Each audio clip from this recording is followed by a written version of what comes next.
Bulgaria நாட்டைச் சேர்ந்த பாபா வாங்கர் அவர்களுடைய கணிப்புகள் வந்து பார்த்திங்கன்னா எப்போவுமே பேசுபொருளாக இருக்குது. ஏன்னா அவர்களுடைய கணிப்புகள் பல்வேறு கணிப்புகள் நடந்திருக்கு. ஸோ 2026 எப்படி இருக்க போகுது அப்படிங்கிற அவர்களுடைய கணிப்புகள் வந்து பார்த்திங்கன்னா மீண்டும் பேசுபொருளாக இருக்குது. அதுக்கு காரணம் வந்து பார்த்திங்கன்னா 2026 மிகவும் மோசமான ஆண்டாக இருக்க போகுது அப்படின்னு அவர்களுடைய கணிப்புகள் இருக்குது. தங்கத்தினுடைய விலையில் வந்து மிகப்பெரிய அளவில் மாற்றம் இருக்குது அப்படின்னு அவர்களுடைய கணிப்புகள் இருக்குது. அடுத்தது வந்து பார்த்திங்கன்னா இயற்கை பேரழிவுகள். பல்வேறு நாடுகளில் இயற்கை பேரழிவுகள் மிகப்பெரிய அளவில் இருக்கும் அப்படின்னு சொல்லியிருக்காங்க. அதுக்கப்புறமா வந்து பார்த்திங்கன்னா ஆசியா அண்டு யூரோப் கண்ட்ரிகளுக்கு இடையில் மிகப்பெரிய அளவில் போர் தொடங்கும். இதன் காரணமாக பல்வேறு நாடுகளினுடைய நில அளவே வந்து மாறுபடும். அதாவது வரைபடமே வந்து மாறுபடும். நில எல்லைகள் வந்து மாறுபடும் அப்படின்னு சொல்லியிருக்காங்க.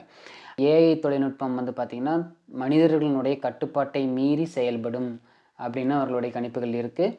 பல்வேறு நாடுகளினுடைய பணத்தினுடைய மதிப்பு வந்து வீழ்ச்சியை சந்திக்கும். இதன் காரணமாக அங்கே இருக்கிற பேங்க் நல்லா திவாலாக போகுது அப்படின்னு சொல்லியிருக்காங்க.